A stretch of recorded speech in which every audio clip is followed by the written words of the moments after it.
we are going to talk on why women need to make mental health a priority, but as a routine that I follow, I would like to start by expressing my gratitude first to Lord Almighty Allah for giving us the opportunity to be able to interact with each other and this technology. Next to ZIVANZA for this wonderful platform that helps me communicate to people sitting in different countries. Shweta Mangal for always believing in my ability as a professional. Japni for coordinating everything and making sure everything is in place and we can interact. My mother, my wife and my daughter, my bhabis, and all the fantastic women in my life. And I mention this with gratitude because for most people, it's just another webinar. It's just another interaction. But I think to be able to talk on women's mental health is a privilege. And I genuinely think it is an honor to be here. I really believe in that.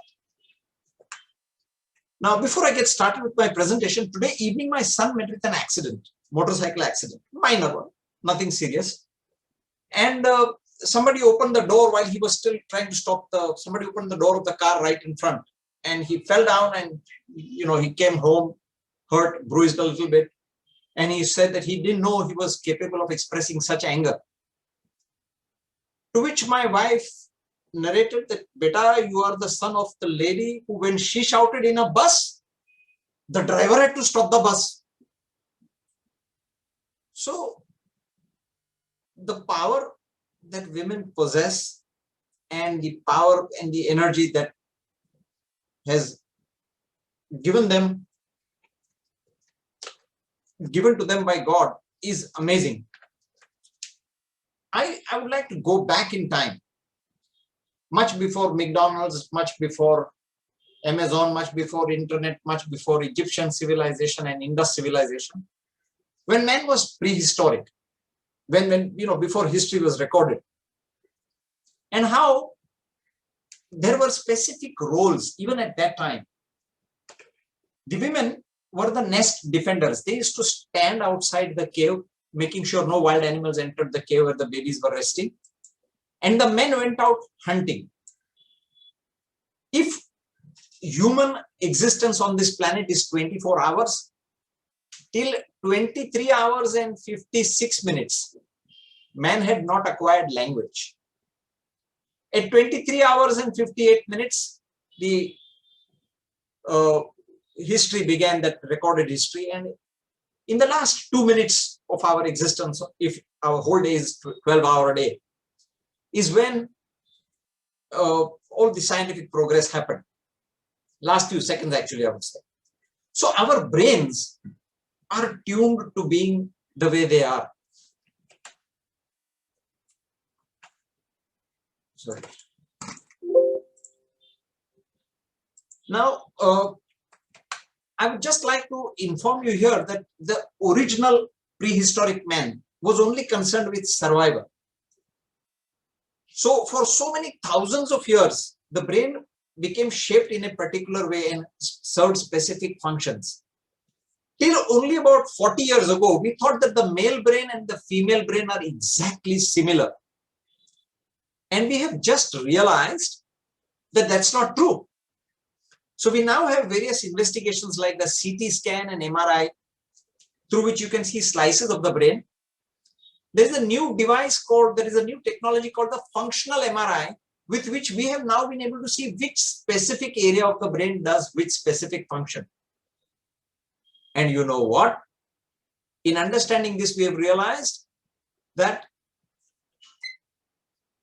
the brains of men are completely different from the brains of women. The shape is similar, but the entire wiring is completely different. What do I mean by that? There is an area of the brain called the anterior cingulate gyrus, this front part of the brain on the inside, that helps you take decisions.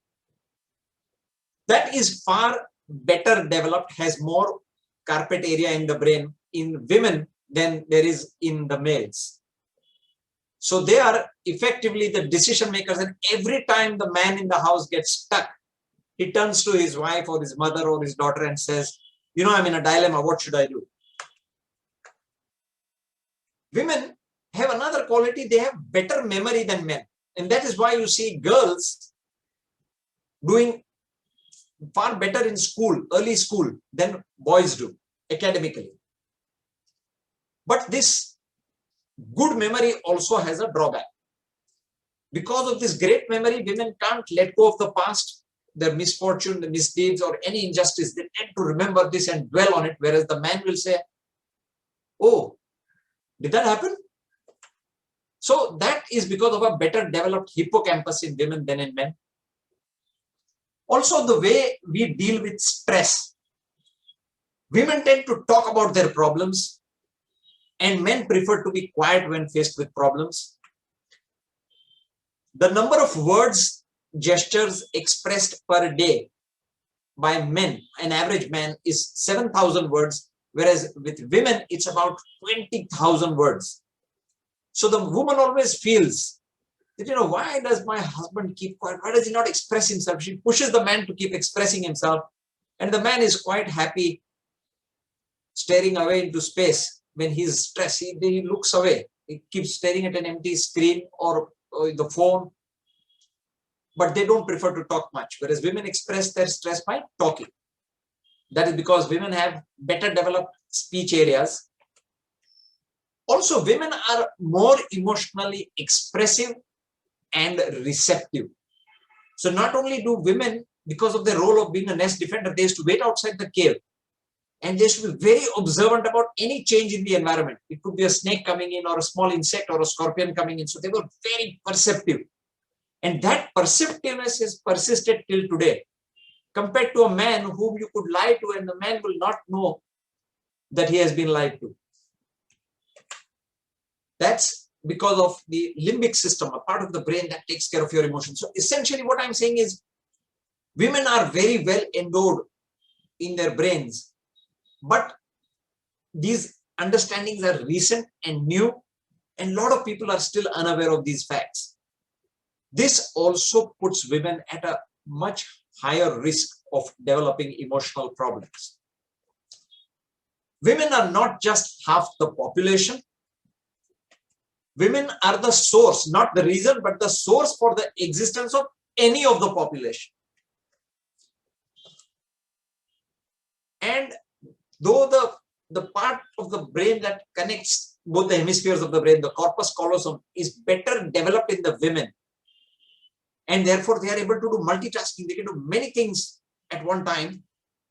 Unfortunately, too much is expected from them, and they are thought of sometimes as being the Wonder Woman all the time, and so much is always expected, which puts them under tremendous amount of stress and strain. One must accept that women have limitations and challenges that get disregarded or forgotten because they have various roles to play.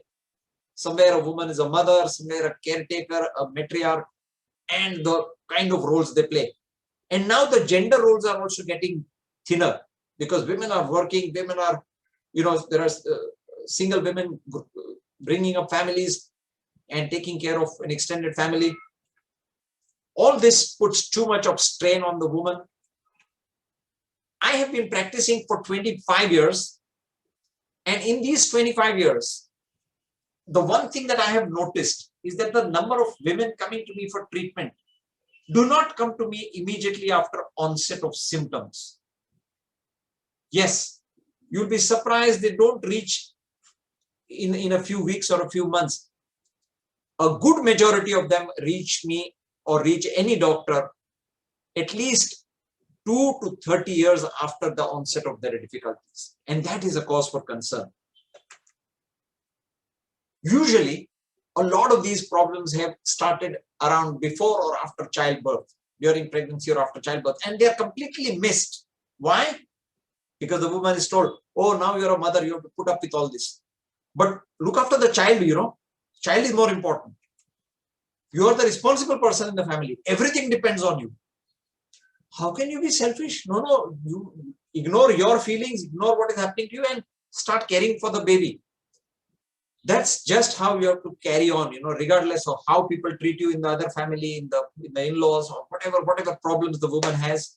And I tell you, this is not just about the family. It's also at the workplace. Women, on an average, tend to get paid less. And though we wish that they were treated as equals, that equality is still in the coming.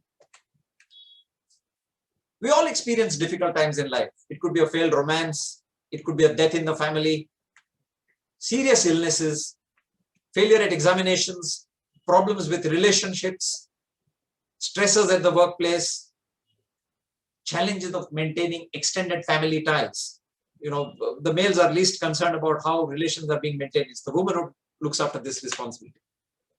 And when we are faced with these acute stressors, we do feel sad, lonely, and down for a while. But then after a day or two, when we feel sad, we tend to recover and come back to our normal self. When these blues don't go away, when we continue feeling sad or anxious for more than 2 weeks, and when these irritable, lonely, and tiresome feelings tend to get the better of us, then we say that the person may be suffering from either depression or an anxiety-related problem. So let's look at the common symptoms of depression and anxiety. And I want you to pay attention, because we often assume that all this is normal and this is a part and parcel of life. But if these things affect our day-to-day functioning, then we should not ignore them. So let's look at them under these headings. Emotional symptoms could be sadness of mood. You feel as if a black cloud is hovering over your head and you can't see any pleasantness in life. Excessive crying at least or no provocation. Feeling dejected and disappointed. You lose pleasure in what you previously enjoyed. There is lack of interest in routine activities. There's negative expectations, a sense of hopelessness and helplessness. I don't see any future for myself. Nobody can help me. That sort of feeling.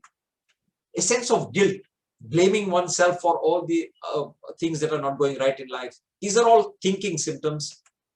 Indecisiveness, inability to think clearly or to pay attention and concentrate. And the pandemic has now blessed us with what we know as overthinking. I have so many calls from people saying they're unable to shut off and their mind tends to keep on overthinking. Also, disturbances of body image.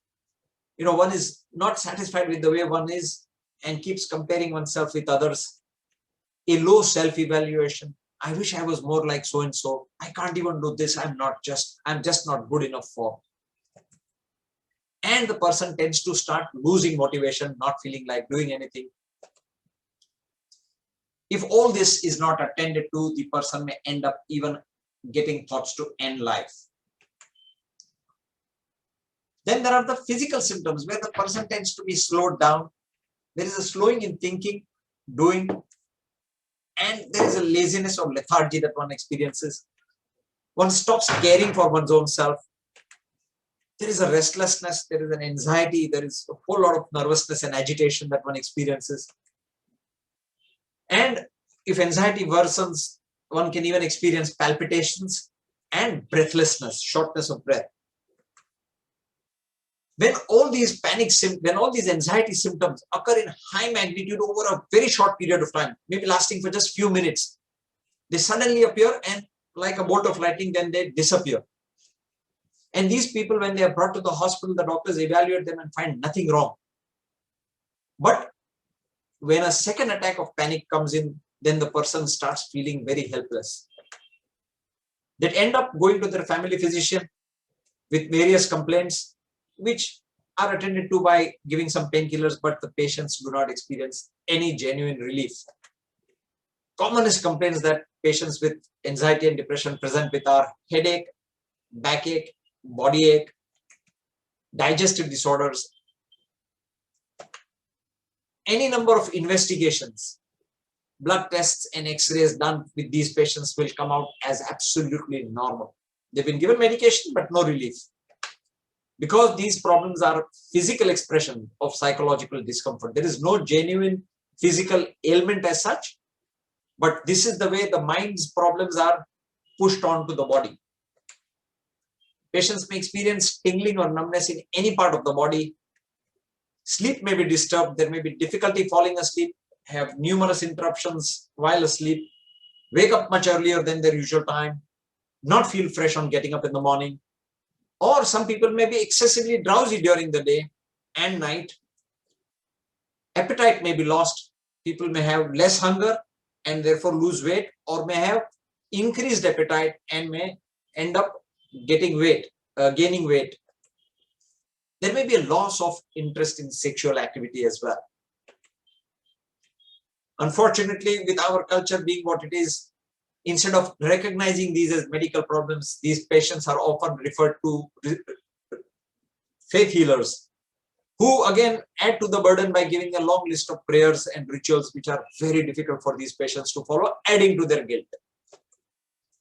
In some cases, they are even beaten up and subjected to unpleasant abuse. Many of these patients tend to self-medicate themselves, either alcohol or some form of tobacco or illicit drugs. But you will say that, we all experience some of these symptoms. How do we say that I'm depressed? So there is a simple test.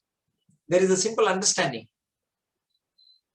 If on hearing something pleasant, you are able to divert your mood and start feeling better, or by remembering something pleasant and if you feel normal again, then that is not depression. That is normal sadness. Also, if you are depressed, then the sadness pervades your entire day and your entire mood and your entire functioning. And even if you are distracted, or somebody says a joke, or you go for a movie, or you go for a vacation and come back, if it's depression, the whole symptoms come back all over again. And the pain that one experiences, the emotional pain that one experiences, very deep, far more than any physical pain can cause. And regardless of changing circumstances, the pain persists, the sadness persists. So that's how you differentiate between depressed mood or normal sadness. Depression and anxiety are often diagnosed but untreated. There is a fear of upsetting patient which prevents people from referring the patients to the doctor. In the last 8-10 months, I have seen a dramatic change. I have seen that a whole lot of more people are becoming aware and are seeking help from mental health professionals. I think this pandemic has given us this awareness in a very big way. And patients don't seem to care so much now about consulting a mental health professional that they used to earlier. And I think this is a good sign for all of us. We can all be of help to patients by helping in create awareness, by acknowledging those people that have problems, by accepting them despite of their problems, by appreciating the struggle and the small steps they take to get better, and if possible, providing them assistance in any manner to get better help. Depression and anxiety won't go away by itself. That's wishful thinking. I have so many people who come up to me and say, "Doctor, I want to treat myself naturally. I don't want to take any help. I don't want any counseling. I don't want any medication. And let me try by myself. Let me do some exercise. Let me do just some walking." Now, you have to understand that this is not a question of moral or willful weakness. It's a genuine medical problem. When a person experiences depression or anxiety, there are certain chemicals in the brain that undergo an imbalance between nerves, what are known as neurotransmitters, and your depression or anxiety is as a result of that. I ask people, how many of you would be willing to stay at home and make your own vehicle of transport? Or would you rather walk absurdly long distances? No, you won't. No, if you have the option of taking a vehicle for transport, a scooter or a car or a train or bus or plane, which are tried, tested and safe, you would use those because you need to get there quick. Time and effort have value. We don't live in the gone era where everything had to be manually done. We live in the era of knowledge and skill and talent. We lose time, we lose something that is irreplaceable. Your family, community, and society depend on you. If you are well, all are well. I just want to end this presentation on a small, real dream that I had. I lost my mother when I was in the 12th standard at the age of 17 years. And I saw a couple of dreams in the first 1 or 2 years, or 2 or 3 years rather. And then for 22 years, there was a hiatus, a break where she never came back again in my dream. And then one night I dreamt that she had come back. And we are a big family of 7 brothers. And we had all in my dream gone to receive her at what was the old international airport at Sahar. And we are standing outside waiting for her to come out. She comes out and she greets and meets every brother turn by turn. And then one of my brothers comes towards me crying. And I ask him, "Brother, Mummy is back. Why are you crying?" And he says, I can't help it. Just a little bit of this treatment that for which Mummy was away is left, and Mummy is not willing to take the treatment. So I reassured my brother. I said, "Don't worry. Let me handle this. Let me go and talk to Mummy." And I go and stand across to my mother, coming face to face with her after almost 22 years. And I'm realizing that in the dream. I greet her, I do the salam to her, and I ask her, "Mummy, why is brother crying?"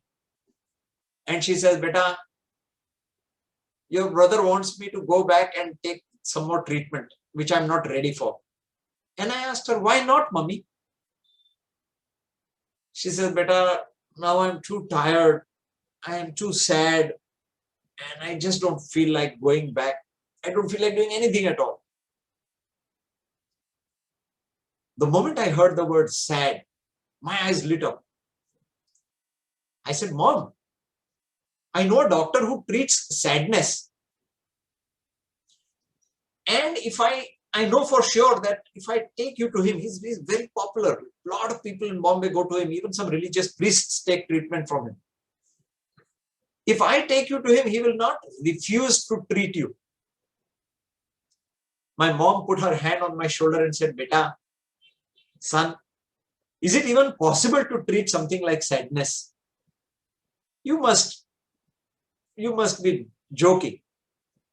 I said, "No, Mom, in today's times, sadness can be treated." And before I tell her that that doctor is myself, I sit up in the bed and I'm sobbing intensely. My wife was sleeping next to me. She sat up. She said, "Is everything all right? Why are you crying?" She thought I was having a heart attack or something. I said, "No. I saw my mom. I was speaking with my mom." Even in the dream of a psychiatrist, reluctance to seek help for sadness showed up. There is a word that I will not use because I've been instructed not to by my wife. She said, "No. Stigma is non-existent today. It's literally fading out." And we have to believe it. We have to push this agenda across to the world that more and more people are seeking help. I did not have the privilege of treating my mom. I could not. But to you, the audience, I say that if you see anybody or if you personally feel any of the symptoms that we mentioned earlier, please do not keep it for wishful thinking. Make an effort, reach out to some nearest mental health professional. Depression and anxiety are treatable. Get yourself assessed by a mental health professional. It could just be plain simple talk therapy. If required, medication. If patients are very suicidal, we may have to resort to what are known as electroconvulsive therapies. Not very commonly done now, but when suicide is the case, then we have to consider this option as well. mental illnesses are treatable. Stop exclusion, dare to care. I think this beautiful world we live in, despite of the difficulties that COVID has thrown at our face, we can start caring for our mental health in a better way and reach out to the professionals.